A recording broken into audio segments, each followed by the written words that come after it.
La decadencia de la política está tocando fondo. Las recientes denuncias contra los diputados Cristóbal Urruticochea y Claudia Mix de mal uso en las tarjetas para cargar combustible favoreciendo a sus familiares devela cómo esta institución poco a poco comienza a desmoronarse ante los ojos incrédulos y atónitos de millones de ciudadanos que observan la obscenidad de la corrupción que ha alcanzado niveles tóxicos en esta institución. Ya no hay recato, no hay vergüenza. Al contrario, la farandulización de la política pareciera no tener límites al punto que, con tal de ganar una portada en un medio o ser trending topic en las redes sociales, se está dispuesto a cualquier obscenidad que en el pasado la política jamás hubiese permitido. Resultaría pretencioso hablar o exigir comportamientos éticos a la actual casta política, pues en realidad su empeño cotidiano es la inconsistencia de su hablar y de su conducta. Mal entonces podría pedírseles ética a algo que ya está absolutamente descompuesto. Lo confirmamos en el tratamiento que actualmente el Congreso y los partidos políticos le están otorgando al proceso constituyente, desconociendo de manera impúdica las promesas previas al plebiscito de rechazar para reformar. Hoy, unos más, otros menos, se pertrechan en las paredes malolientes del Congreso para desconocer la voluntad popular que exigía un cambio constitucional y terminar arrogándose competencias para ser ellos los supuestamente erigidos para redactar una nueva constitución. El pueblo fue claro en el plebiscito de entrada, no los quiere ni en las comisiones mixtas ni de ninguna otra forma escribiendo una nueva carta fundamental. Ellos no cuentan con la confianza del pueblo. Y aunque el pueblo exprese de mil formas su descontento con la actual clase política, ésta no entenderá. Son muchos los privilegios que poseen para querer terminarlos de la noche a la mañana. Quienes configuraron esta forma de funcionamiento y regalías de la que goza actualmente el Congreso, lo hizo pensando, quizás, maquiavélicamente en eso, es decir, generar tantos privilegios para que, comillas, los honorables, que fuera imposible el día de mañana que estos, motu propio, decidieran renunciar a ellos, pues eso exigiría de una conducta excelsa que, por cierto, la mayoría de los actuales congresistas no la posee. Chile está mal, nuestro país está mal, las y los trabajadores están pasándola muy mal y probablemente el año que se aproxima la cosa pueda ser peor. Una crisis económica que muchos pronostican como más compleja, con alto desempleo, con caída de los salarios, con aumento de la inflación, tornarán el escenario mucho más irascible. Escenario que, por cierto, solo favorece aquellas posturas que hace de la política el caldo de cultivo para el populismo y la demagogia. La democracia puede verse en serios aprietos en el futuro inmediato. La corrupción que crece puede matarla, pero también puede hacerlo, y de hecho ya está comenzando a minar su confianza en la ciudadanía, el aumento de la delincuencia y el narcotráfico que se apodera de los espacios públicos. La política corrupta, la delincuencia y el narco son el mejor aditivo para el resurgimiento de posturas totalitarias. La única forma de combatir y salvar la democracia con todas sus imperfecciones es rearticulando al movimiento social, en particular a los que hacen posible la riqueza y engrandecimiento de las sociedades, los y las trabajadoras. Sin ellos, sin su activa participación, todo puede estar en peligro. Ha llegado la hora entonces de ponerse de pie y comenzar a colocar en el centro de la sociedad, en el centro del debate, al mundo del trabajo. De lo contrario, todo puede estar en peligro.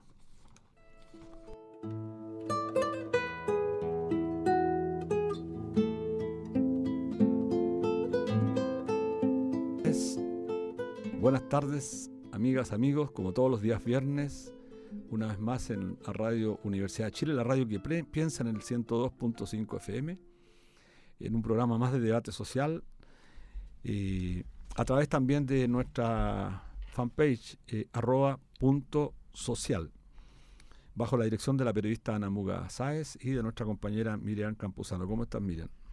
Hola, saludarlas a todos los que nos escuchan y nos ven, como cada viernes en Debate Social, este programa que pretende traer temas contingentes y atingentes a las mayorías en Chile. Es preocupante, Luis, en tu introducción lo que acabas de hacer mención respecto de este salvajismo político y esta inconsecuencia de esta gente que está en el Congreso, de estos diputados que no hacen más que contradecir lo que ellos manifiestan, sus declaraciones versus sus acciones. Se dicen republicanos, nacionalistas, que aman la patria, pero con sus acciones demuestran todo lo contrario. Se dice también que esta es la punta del iceberg, que vienen muchas anomalías, porque déjenme decirle a los auditores que las tarjetas que usan nuestros diputados se les carga un monto de 5 millones de pesos. Y que puede ser usada por cualquier persona que tenga la tarjeta. No hay tampoco un seguimiento, una fiscalización, una patente anexada o algún tipo de verificación que se haga.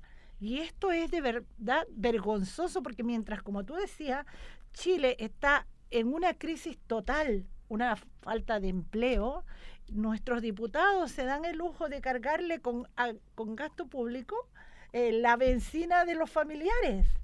O sea, ni siquiera realmente farandulación, como tú lo decías bien. Bueno, no solamente ha quedado al descubierto esta conducta absolutamente reñida de parte de estos dos diputados, que ojalá se aclare, y si no se aclara en beneficio de la transparencia, debieran ser absolutamente repudiados por la sociedad. Pero lo que ha quedado además develado es que los diputados, aparte de las extraordinarias y jugosas prebendas que tienen, imagínate que se les asigna 5 millones de pesos en benzina. O sea, ¿por qué no se pagan ellos de sus ingresos, que son tremendamente espectaculares? Son los diputados que, medidos por el Producto Interno Bruto, son los que más ganan en el planeta. Los que más ganan.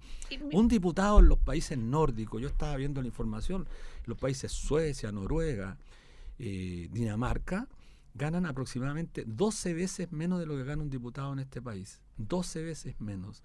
Entonces esto es obsceno. Los tipos reciben ingresos en general sobre los 10 millones de pesos al mes y además les tenemos que pagar la benzina. Esto es inadmisible. Y esto corre para los diputados de izquierda, derecha, a todos. Esta es una casta política que ya se acostumbró a una cantidad impresionante de privilegios, y es por eso quizá una de las razones por la cual la ciudadanía les tiene tanta animadversión. Y que no se corrige esto, yo creo que la cosa va a ir de mal en peor. Sí, mientras el mundo del trabajo, los trabajadores asalariados, tenemos que con ese salario de sobrevivencia financiarnos el transporte de ida y de vuelta, el desgaste físico, emocional, madrugar.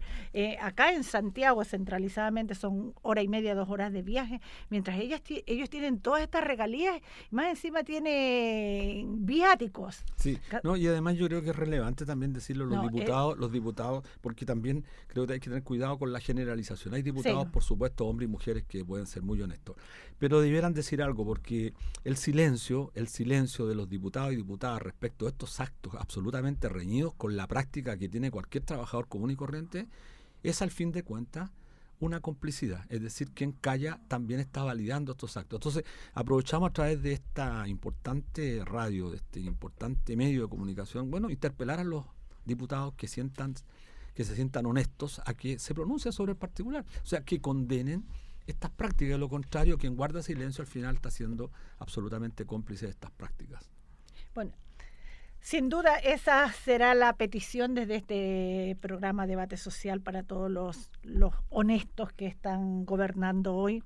Y te quería hacer una mención, Luis, que la semana pasada se nos pasó los 41 años de esta radio que abre paso a quienes no tenemos voz, o que nos abre sus puertas para que los movimientos sociales, la gente común, los trabajadores, la voz de los representantes, entonces tengan cabida. Sí, bueno, evidentemente hay que celebrar que existan medios alternativos. Radio Universidad de Chile, la radio que piensa, es uno de los medios que en este país permite efectivamente la diversidad de la opinión respecto a materias que son materias públicas, y que siempre creo que es absolutamente necesario para que la ciudadanía se vaya formando una opinión, escuchar las distintas miradas que sobre el particular hay. No tener, como ocurre en la televisión abierta hoy día, una sola línea editorial de abierto privilegio al statu quo, es decir, casi en clara oposición al cambio. Así que eso es relevante. Así que bueno, celebrar este aniversario de la Radio Universidad de Chile, y ojalá, bueno, cumpla muchos más años en beneficio de la ciudadanía, en beneficio de la democracia, hay que decirlo también, Sí, porque la información implica de alguna forma también fortalecer la democracia. Bueno, en otros temas, hoy estamos celebrando las mujeres. Sí, el Día Un Internacional, día que ni siquiera se debería celebrar, conmemorar ni nada, porque no debiera existir. Un día contra la no violencia contra la mujer. sí, el Día Internacional, Día Internacional contra la no violencia. La sí. no violencia. Algo que ni siquiera debería ocurrir, porque al final todos somos humanos. Todos tenemos derecho a la vida, a tener diferencias, a respetarnos, a querernos, a distanciarnos si no ocurriese aquello. Bueno, recordar que este día se instauró porque en la República Dominicana en el año 1960 hubieron unas hermanas que eran activistas, Patricia, Minerva y María Teresa, quienes fueron muertas por el dictador de Rafael Trujillo. Sí. Así que, una cruenta, yo diría brutal dictadura que tuvo nuestro hermano y querido pueblo de la República Dominicana. Pero hablando del tema, Luis, el tema del maltrato a la mujer en todo ámbito es como que está normalizado en nuestra sociedad.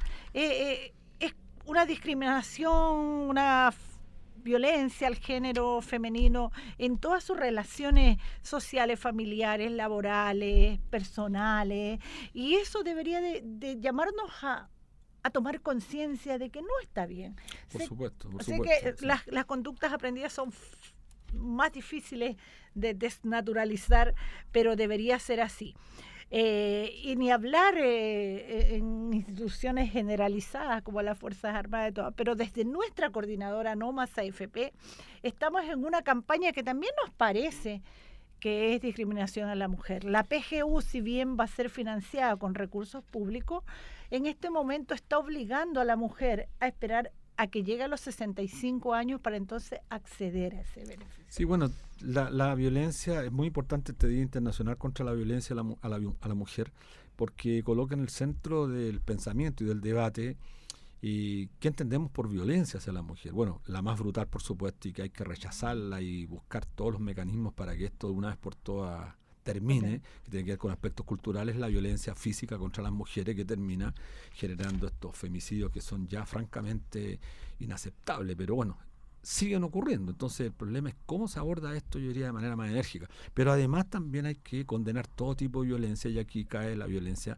la que condena a las mujeres a vivir en la más absoluta pobreza, la discriminación que hay contra las mujeres. Y tú mencionabas algo que es brutal en nuestro país, que a las mujeres de los 60 años se les obliga a tener que estar hasta los 65 años para acceder a la pensión garantizada universal, que es parte del pilar solidario que lo financiamos todos, y eso resulta inadmisible. Así que una buena, yo diría, noticia es que a lo menos ya se inició una campaña en nuestro país de un movimiento social para que el Congreso, en el marco del debate que se abre ahora con la propuesta de reforma de pensiones, las congresistas, particularmente las mujeres, esperamos de todas las bancadas, presenten un proyecto que permita inmediatamente extender este beneficio a las mujeres a los 60 años, porque hay que saber, y nuestros auditores deben saberlo, en los últimos 15 años se han pensionado más de 674.000 mujeres. La mitad de ellas, es decir, más de 370.000, se han pensionado con pensiones por debajo de los 32.000 pesos.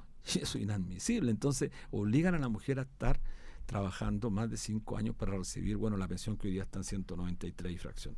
Así que, bueno, esta es la noticia importante, pero hay que acompañarla de hechos concretos. Y el hecho concreto creo que es restituirle a la mujer, por de pronto, este beneficio que no debieron haberlo perdido jamás, porque se produce una discriminación de los hombres a las mujeres.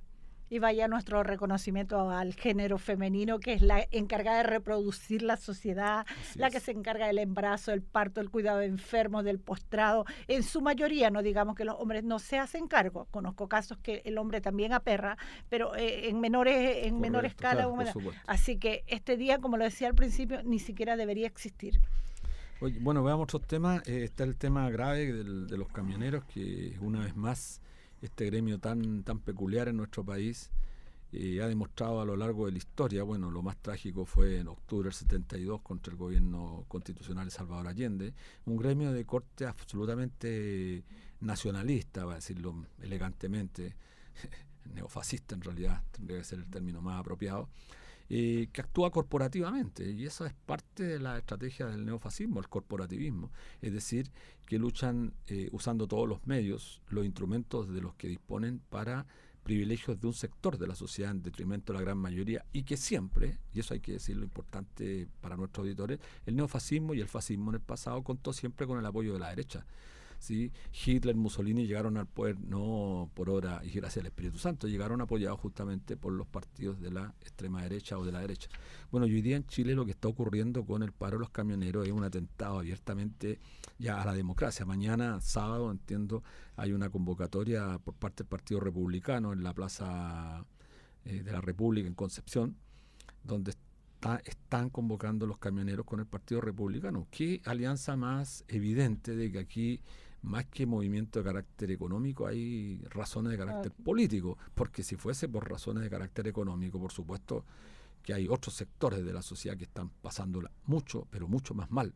Y resulta que el gobierno no tiene la misma atención. Lo que ha ocurrido es que en los últimos años este gremio ha gozado de un privilegio que no tiene nadie en Chile, que es una atención privilegiada de parte de los ministros. O sea, los ministros del Interior atienden la demanda del gremio de los camioneros, claro. Yo me imagino, nos preguntábamos ayer, ¿qué pasaría si la salud, que legítimamente hoy día fue objeto de una reducción del presupuesto, por ejemplo, en el per cápita para la salud municipalizada, que es la que atiende a los sectores más populares de nuestro país, se paralizaran y se tomaran las carreteras? ¿Cuál sería la respuesta de los gobiernos? Represión. Represión, pero la más brutal, de la que conocemos los y las trabajadoras. Sin embargo, este gremio goza de la protección, del resguardo de Carabineros. Entonces, esto es lo que a la gente le irrita, porque observa, digamos, una discriminación que es brutal. Sí, comparaciones sobran. Yo recordaba con mis compañeros de trabajo una huelga que tuvimos en el retail el 2014 y solo porque estábamos fuera de la empresa nos llegó hasta el golpe. A ese nivel para resguardar el interés económico de las grandes corporaciones de los supermercadistas en Chile, mientras a los camioneros se los resguarda, se toman el medio de la pista. Entonces es como, operan como un partido político. Estaba leyendo que esto nació en Paine, qué paradójico, nació en Paine el acuerdo la tierra del señor Kass. Sí. Imagínense.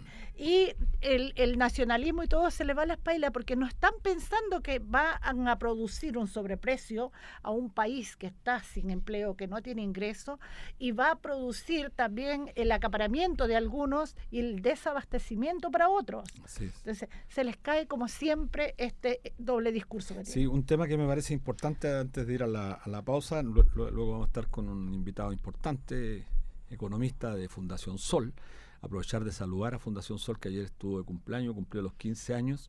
Bueno, estuvimos los dos en el acto, fue importante, más de, yo ya casi un centenar de dirigentes sindicales apoyando la gestión de Fundación Sol, lo que devela, y esto es importante para nuestros auditores, lo que devela que una institución sin fines de lucro como es Fundación Sol, con plena autonomía, tanto de los empresarios, del gobierno de turno, de los gobiernos de turno, del Estado, puede cumplir ese rol de acercamiento con el mundo del trabajo, entregando una cantidad de información rigurosamente elaborado toda la semana, todos los días, que no solamente le sirve al mundo del trabajo, le sirve a los intelectuales, le sirve a los estudiantes, información crítica, pensamiento crítico, que es tanto le falta a nuestro país para justamente enriquecer el pensamiento y el conocimiento. Así que un gran saludo a Fundación Sol. Y el último punto que quería tocar, Miriam, que tú me lo comentaste antes, la designación de el fiscal nacional José Morales, el nuevo fiscal nacional. ¿Qué te parece?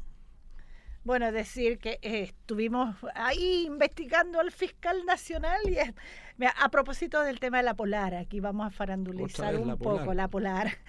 Bueno, él era el fiscal en el primer caso de la Polar, estuvo también vinculado al caso Cascada. La Polar, entre paréntesis, la misma que antes de ayer fue sorprendida en la estafa con la falsificación, esta FP, este retail, la Polar, para nuestros auditores no se olviden, hace casi 10 años atrás nos estafó a todos los trabajadores con la pérdida de 1.900 millones de dólares.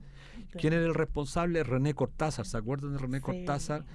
Un destacado militante de la democracia cristiana, un derechista de lomo y tomo, que hoy día está justamente de tomo y lomo, no, al revés, sí. Que que hoy día está representando los intereses de la derecha de este país. Bueno, pero Luis, te quería hacer un comentario respecto a la designación del fiscal, porque igual investigamos a los 5 postulantes.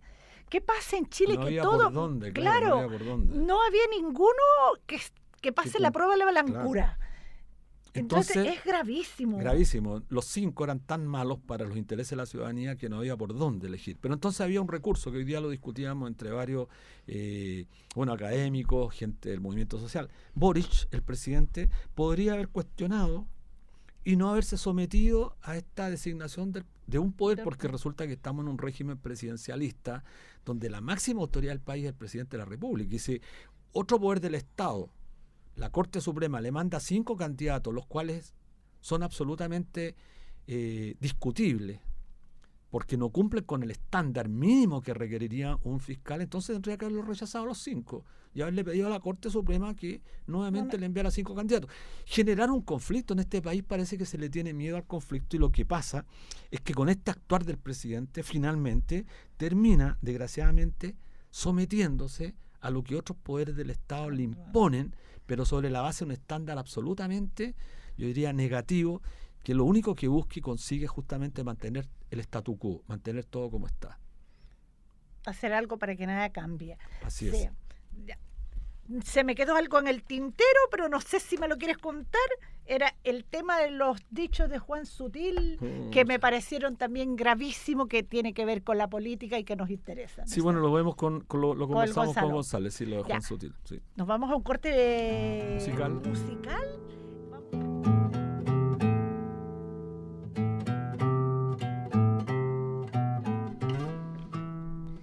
Volvemos a Debate Social. Les recordamos que pueden volver a vernos y escucharnos en el fanpage @canal.social, en este programa, en la radio que piensa, la radio Universidad de Chile. Hoy estamos con el economista Gonzalo Durán, quien es investigador de la Fundación Sol, que está de vuelta tras realizar un doctorado en Alemania. Bienvenido, Gonzalo. Estamos aquí con Luis. Recordamos los 15 años que celebró Fundación Sol ayer y que estuvo llena de dirigentes sindicales y sociales. No sé si te gustaría entrar con un análisis breve de lo que fueron estos 15 años, las luchas de ustedes, cómo mantienen la autonomía, no sé. Bueno, muchas gracias, Miriam, Luis. Es un agrado estar aquí en Radio Universidad de Chile y en su programa. Sí, ayer fueron los 15 años, en realidad ya son casi 16, desde fines del 2006 que nosotros estamos funcionando como Fundación Sol. Y bueno, ha pasado mucho en esos casi 15 años, desde que partimos en una oficina muy pequeña en Nataniel, haciendo investigación para potenciar, ¿no es cierto?, a la clase trabajadora. Ese fue como el objetivo en un comienzo. Luego nos empezamos a meter mucho más en las negociaciones colectivas, a participar en los procesos y a ver desde adentro, en primera línea, en el fondo, en las mismas mesas, cómo se perpetúa la desigualdad en este país. O sea, la desigualdad de mercado que se llama, ¿no es cierto?, la que se da entre trabajadores, trabajadoras y los empresarios. Fueron muchos años donde muchos compañeros han pasado por la fundación, muchas anécdotas, hasta que nos cambiamos, ¿no es cierto?, a la oficina donde estamos ahora, ahí en Santa Lucía. Y bueno, en estos 15 años nosotros queríamos también agradecer a las cientos de organizaciones sindicales que durante todo este tiempo han estado con nosotros apoyándonos, creyendo en nuestro proyecto. No ha sido para nada fácil mantener la autonomía, el tema financiero, presupuestario. Es muy, muy complejo. Nosotros nos financiamos básicamente en base a proyectos de investigación, organizaciones internacionales que nos encargan algunas investigaciones por ahí, también los aportes que recibimos por las negociaciones colectivas, y por supuesto un programa de microdonaciones, donde nosotros no recibimos donaciones ni de empresarios ni de políticos, solo de personas comunes y corrientes. De 1.000 pesos ya sirve. Bueno, eso es tremendamente importante. Bueno, un gusto tenerte acá de vuelta, Gonzalo Durán, para nuestros auditores. Un destacado profesional, economista de la Universidad Católica de Chile. Bueno, tiene un máster en la Universidad de Turín, Italia, también vinculado al tema del trabajo. Y como bien decía Gonzalo, la importancia de tener como eje fundamental de la investigación, del análisis, de la reflexión al mundo del trabajo, o al trabajo como el motor fundamental de la historia. Y de eso hay muy poco en Chile hoy día. Y lo que más se ha valorado de los 15 años de Fundación Sol efectivamente es que tiene una cosa que es relevante hoy día y que hay que valorarla, que es la autonomía y la independencia política del Estado, en todas sus expresiones, de los políticos, del Congreso, pero sobre todo de los empresarios. Y justamente lo complejo en un mundo como el chileno es autofinanciarse para poder vivir y sobrevivir. Por eso yo diría las fundaciones, las corporaciones que intentan hacer este trabajo, al cabo de un par de años terminan desapareciendo, porque justamente la gente tiene que vivir, tiene que sobrevivir. Entonces, bueno, ese es el mérito, y por eso es importante que nuestros auditores, que se nutren muchas veces de lo que publica de manera permanente Fundación Sol, sirva para el debate. Yo quiero entrar en materia, Gonzalo. Los últimos años estuviste en Alemania efectuando este doctorado, que bueno, como decía Miriam, un gusto tenerte de regreso. Y estuviste centrado en los derechos al trabajo, y tu tesis de grado la realizaste en torno a la negociación colectiva y sus efectos.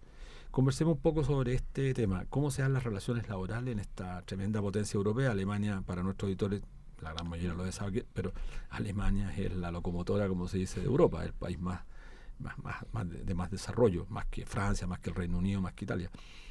¿Y cuáles serían, a juicio tuyo, después de regresar, las diferencias más significativas con lo que sucede en nuestro país? Sabemos que viniste del desarrollo, si es que podemos decirlo metafóricamente, al subdesarrollo, llegaste a la realidad.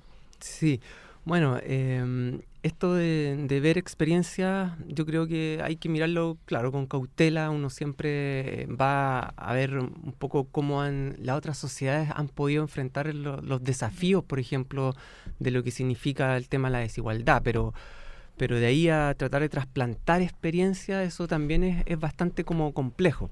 Ahora bien, en el caso de Alemania es importante como puntualizar de que allá la clase trabajadora tiene una larga tradición. Pensemos que ya desde la posguerra podemos ponernos ahí después de la Segunda Guerra Mundial. Se establece la Constitución, y en la Constitución ya se establecen los pilares fundamentales de lo que iba a ser el poder institucional de los trabajadores. Este poder que, por ejemplo, estaba centrado en que las organizaciones debían ser únicas a nivel de sector económico, los sindicatos únicos, que tuvieran la representación de todo un sector económico y que no hubiera competencia. Eso está garantizado desde la Constitución después de la... A diferencia de la Constitución que existe en Chile, que permite la libre expresión sindical con el objetivo de atomizarlo. Exactamente. Por otro lado, en Alemania también existe lo que se llama un sistema dual de representación de las trabajadoras y trabajadores, que significa que los trabajadores no solo están representados por los sindicatos, sino que también existen los comités de empresa. Eso porque los sindicatos son una organización sectorial, pero a nivel de las empresas, lo que ocurre ahí es que existe, ¿no es cierto?, un comité que se va conformando de forma voluntaria. En algunos casos, cuando se supera un límite, ya es obligatorio, y eso es lo que representa a los trabajadores al nivel local. Entonces se van logrando esta suerte de articulación entre los niveles, un nivel sectorial donde se negocian los sindicatos y luego los problemas del día a día se resuelven a nivel de estos comités de empresa. Mira, interesantísimo el tema de que las normas estén dadas desde la misma Constitución para que los trabajadores tengan una base de donde partir, cosa que, bueno, aparte de del fracaso del 4 de septiembre, hubo mucho intervencionismo de los empresarios. Sí. Los empresarios meten su caudal económico y su sesgo para desinformar qué fue lo que pasó así. Y antes del corte nos habíamos quedado con algo que había hecho el señor Juan Sutil, presidente de los empresarios, de un desatinado comentario que hizo y que me gustaría saber. Yo ni me lo imagino que esto pase en Alemania. Así, referido a lo que comentaba Miriam, que Sutil habría señalado que la Convención Constitucional fue una verdadera orgía, en un tono que absolutamente desmedido. Él es el máximo representante del empresariado de este país, de la Confederación de la Producción y el Comercio. Entonces, emitir ese tipo de juicio a propósito de lo que fue el desarrollo de la Convención, que uno podrá estar en contra, podrá estar a favor, pero nadie podría calificar que fue una orgía en circunstancias que presentaron una constitución que, independiente de lo que le gusta o no le gusta al empresariado, era una constitución que era bastante moderna, fue reconocida internacionalmente como una contribución importante que lamentable y desgraciadamente fue rechazada. No tiene la misma opinión este dirigente, que yo creo que ya supera todos los límites. Por ejemplo, el Congreso. Si a la convención se le puede calificar de una orgía, ¿qué calificativo podríamos encontrar entonces para calificar las conductas que hoy día tiene el Congreso en prácticas de corrupción abierta, descarada? Ya no es en varios años. Claro, ahí en el fondo lo que estamos viendo es la total impunidad, ¿no es cierto?, que tiene la clase patronal en Chile para decir y hacer lo que quiera. Eso en general, cuando uno revisa los sistemas comparados, no es tan potente, tan unilateral como sucede, por ejemplo, en Chile. Básicamente porque los sistemas donde la negociación colectiva juega un rol importante, eso se tiende a contener e incluso se tiende a detener totalmente, que un empresario pueda decir ese tipo de declaraciones. Pensemos, por ejemplo, en propio Alemania, ahí el tema de los recursos en infraestructura, como también para generar mucho mayor densidad en la discusión pública, hace que el principal sindicato, el sindicato de los metalúrgicos en Alemania, tiene un presupuesto anual que llega a los 600 millones de euros. Imagínense el presupuesto.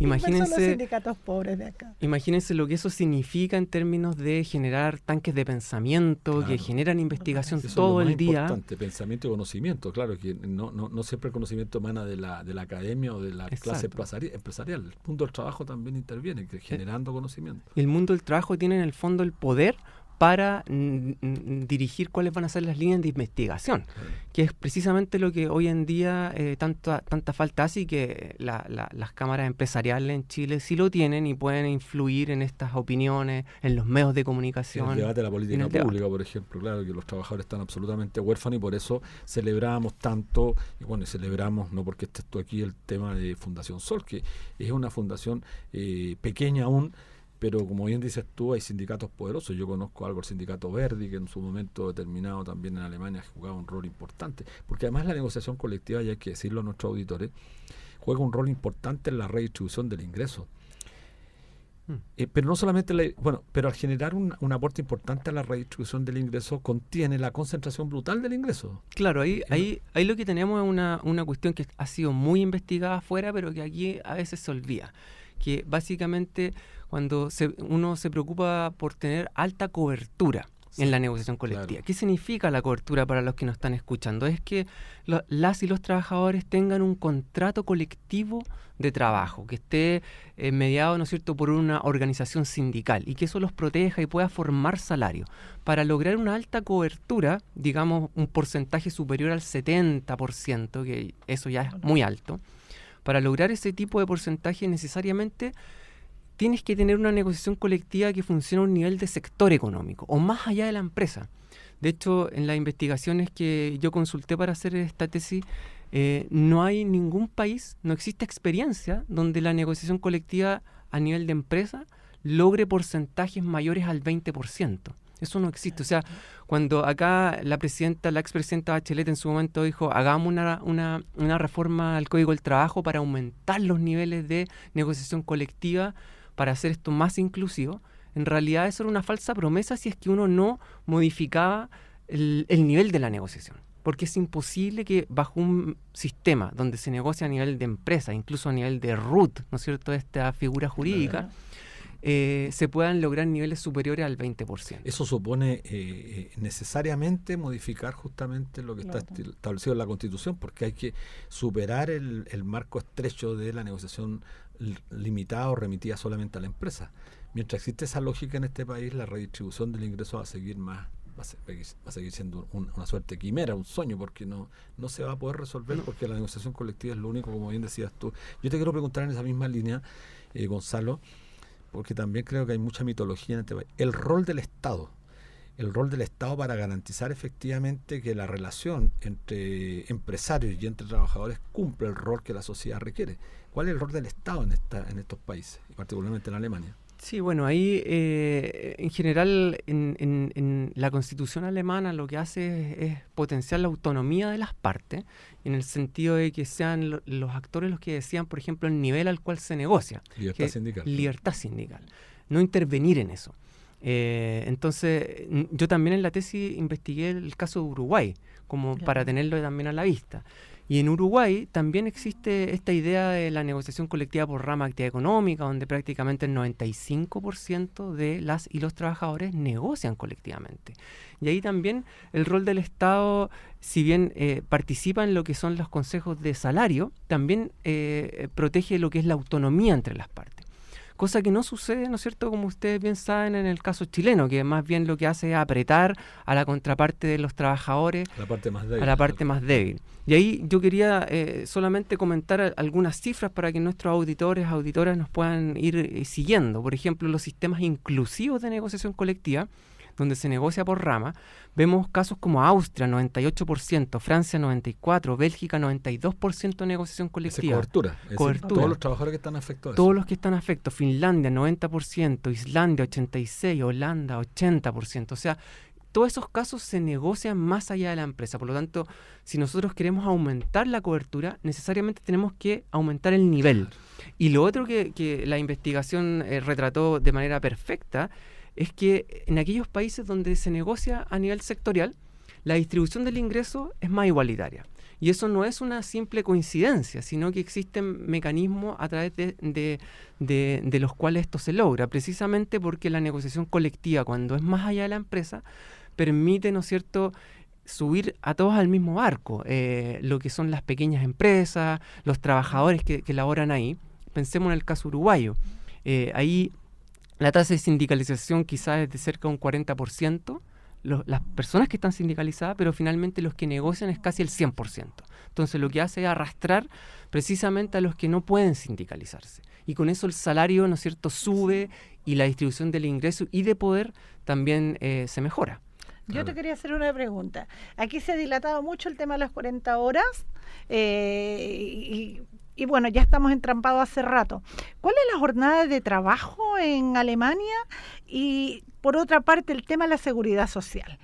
Me imagino que los alemanes no andan con los multifondos, ni si la bolsa cayó, subió, no tienen esa carga de saber que una administradora de fondos privados te puede perder tu ahorro. Incerteza, ¿no? ¿Cómo funciona la seguridad social en Alemania? Primero, ¿Y cuánto se cotiza? Sí, primero, miren, el tema de las horas, que es muy interesante, porque en Alemania, si bien la jornada de trabajo por ley está establecida en 48 horas, eso finalmente no pasa en ni una parte. Lo que vemos en la práctica es que a través de la negociación colectiva, hoy en día la jornada como estándar es de cerca de 38 horas. Hay algunos sectores que llegan a los 35 por negociación colectiva e incluso, por ejemplo, la IG Metal, los trabajadores metalúrgicos, lograron una negociación para tener 28 horas de trabajo a la semana.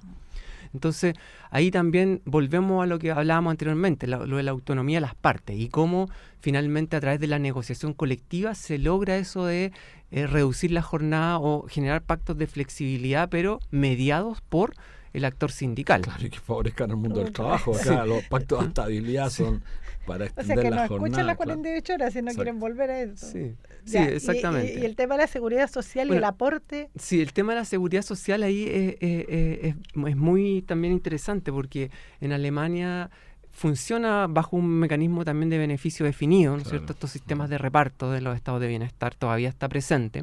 Lo que pasa es que se le ha ido adicionando un montón de otros sistemas paralelos que van por el lado, pero que no rompen el pilar central, que es un pilar público. Entonces, se incorporan componentes de capitalización. Se incorpora, pero es marginal. Claro. Y el otro componente que es muy importante, de nuevo, volvemos al tema de la negociación colectiva, que esto también pasa en Suecia y en todos estos países inclusivos, en donde la negociación colectiva juega un rol fundamental también en la seguridad social. O sea, lo que se logra a través de la negociación colectiva para mejorar los planes de seguridad social, eso es fundamental. Lo otro es una anécdota. Allá en Alemania, cuando hablábamos de esto con personas alemanas, Entonces, y uno hablaba sobre el tema de la heredabilidad, ellos no podían creerlo. No podían creer que la discusión estuviera centrada ahí. Ellos jamás pensarían que el tema de la seguridad social es algo que, o los fondos que están ahí son heredables. Sí, justamente para que los viejos traten de vivir, vivir en bien. una mejor condición. ¿Quién tiene que pensar en la herencia, además con el nivel de ahorro que tiene la gente acá? Pues, entonces, eso es muy importante desmistificarlo, porque en Chile se ha instalado una práctica permanente de los medios de comunicación abiertos, digámoslo dichamente, con la televisión abierta, las radios. Bueno, aquí hay excepciones como la Radio Universidad de Chile, pero la gran mayoría de los medios instalan un debate falso, alimentado y financiado por las propias AFP de este tema de la heredabilidad, cuando en realidad eso favorece a una cantidad ínfima de personas. Yo quería pasar a un tema que me parece relevante. Recién recibimos un comunicado de Cristian Cueva, tú lo conoces, dirigente de los subcontratistas. Manda un comunicado denunciando que Codelco, una empresa pública, llegó a acuerdo con unas pocas empresas subcontratistas y dejó afuera la gran mayoría. Esta es la práctica espuria que hay en este país, es decir, que la transgrede la empresa privada, pero también la empresa pública. Sería bueno quizás ver un ejemplo si esto es posible que exista en un país como Alemania, un país capitalista, hay que decirlo, gobernado por la derecha durante mucho tiempo. No hay que perder de vista, estuvo Angela Merkel, una de las gobernantes más largas de la historia, y sin embargo el respeto a los derechos fundamentales. Sí, primero comentarle a nuestros auditores, auditoras, el tema de la subcontratación y sobre todo en el sector de la minería. En el caso chileno estamos hablando de que prácticamente 7, incluso un poquito más, de cada 10 trabajadores están en régimen de tercerización, o sea, están contratados por una empresa externa, no por la empresa principal. Y eso, lamentablemente, también... Prestándole trabajo a la empresa principal. Prestándole trabajo a la empresa principal. Y lo más lamentable de todo esto es que Codelco participa activamente en esta estrategia de organización del trabajo, donde la subcontratación es el puntal. Y eso... claramente es una estrategia que viene estudiada por mucho tiempo y que es quitarle poder a los trabajadores, fragmentar al conjunto de trabajadores en múltiples sindicatos pequeños que compitan entre sí y que la operación, si es que se detiene, se pueda suplir a través de empresas subcontratistas.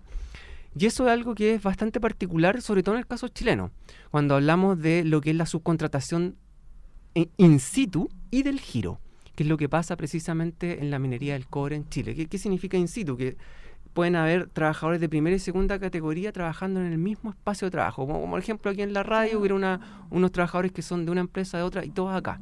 Eso también, cuando estuve allá haciendo el doctorado, fue motivo de conversación, y eso ya no sucede. El tema de la subcontratación en el sitio de trabajo y el giro de la actividad económica, eso no está permitido. Entonces eso es un primer rasgo que cuando uno revisa la experiencia comparada es algo bien peculiar de Chile y que hay que recordar. Eso viene del periodo de la dictadura militar. Eso antes también estaba prohibido en el caso chileno. Entonces eso es un primer elemento. Segundo es que precisamente la subcontratación es un modelo que es tan exitoso en Chile porque la negociación colectiva sucede a nivel de empresa. En Alemania, donde la negociación colectiva sucede a nivel de rama, finalmente, esto de que existan empresas contratistas, si bien los afecta y existen, no vamos a decir que eso no existe, pero el efecto sobre el tema de la negociación colectiva no es tal, porque negocian por rama de actividad. Impresionante, mira. Yo tengo dudas respecto de Alemania. ¿Cuál es o en qué afecta la instalación de las nuevas tecnologías allá? ¿Tira bajo empleos? ¿No los tira? ¿Cómo se protegen ellos? Y cómo logran en el sistema público beneficios definidos. Sí, ahí bueno, el sistema de las nuevas tecnologías ha golpeado fuerte a todos los países, incluido también Alemania, sobre todo con el tema de los repartidores, y no solo eso, sino también lo que son las microtareas que se venden por internet y se genera una explotación transcontinental, en donde, por ejemplo, se venden servicios como para traducir, para transcribir entrevistas, y muchos de esos servicios son informalidades, claro, pero a través de internet, y que las contratan en África. En África, con personas que manejan el lenguaje, por ejemplo, el inglés, el francés, y entonces ocupan eso y les pagan vía PayPal a través de cuentas electrónicas. Entonces eso también está generando un efecto gigantesco.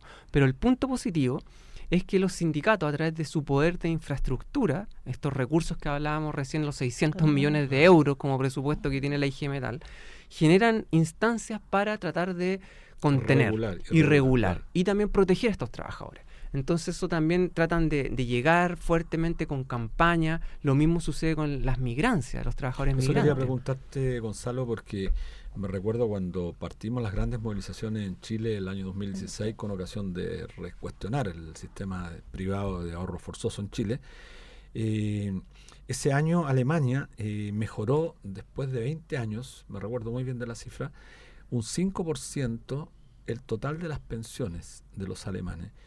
Y eso benefició a casi un 20% de la población de Alemania. Estamos hablando casi 16 millones de personas. La explicación que se daba era que justamente como años anteriores Alemania había permitido, a diferencia de muchos países de Europa Central, el ingreso de fuerte migración proveniente especialmente de Siria por el conflicto que había, casi 1 millón de migrantes. Eso contribuyó, a diferencia de lo que se sostiene acá, a corregir la tasa de envejecimiento y por lo tanto mejoró la economía alemana. Entonces, ¿qué es cierto, qué es efectivo? Y eso, tú que estuviste allá, entonces, porque esto también de la migración, cuando hay alimentar la xenofobia, bueno, y todo lo que tú ya sabes. Sí, bueno, efectivamente en el sistema de bienestar alemán tienen algo que se llama, por ejemplo, el dinero por los hijos, hijas, claro, que también fomenta, ¿no es cierto?, la natalidad, y que eso se da de manera mensual y es universal para cualquier persona que esté con permiso de residencia allá y que tenga un hijo o una hija, va a recibir este dinero todos los meses. Y entonces eso también generó que, claro, cuando entró la fuerte ola migratoria por ahí por el 2016, claro, 2015, eso también generó una cuestión demográfica que también ha favorecido, corrige, ¿no? Claro. Corrige también esto que los alemanes y en general en Europa la fecundidad está más baja, pero por otro lado llegan corrientes migratorias que también lo van corrigiendo. Y lo que decían los sindicatos es fundamental, porque ellos, en general, las poblaciones migrantes están desinformadas de los derechos laborales. Y ahí los sindicatos hacen campañas dirigidas, ¿no es cierto?, a los trabajadores que vienen del este, de África, de Sudamérica, y los tratan ahí de implementar o llevar por la sociedad con información clara sobre sus derechos. Claro, con el efecto que no se produzca esta suerte de baja de salario por la vía de la informalidad. Pues. Creo exacto, o el desconocimiento, sí. Bueno, tenemos que ir despidiendo, estamos en la hora. Sí, bueno, se nos pasó el tiempo volando. Y vamos a dejarte comprometido, Gonzalo, para un próximo programa porque el tiempo se fue más rápido de lo que pensábamos. Así que bueno, y decirle a nuestro auditorio que el próximo viernes estaremos. Viernes a las 4 de la tarde, debate social. Aquí escúchennos, véannos, ábranos la puerta de su hogar.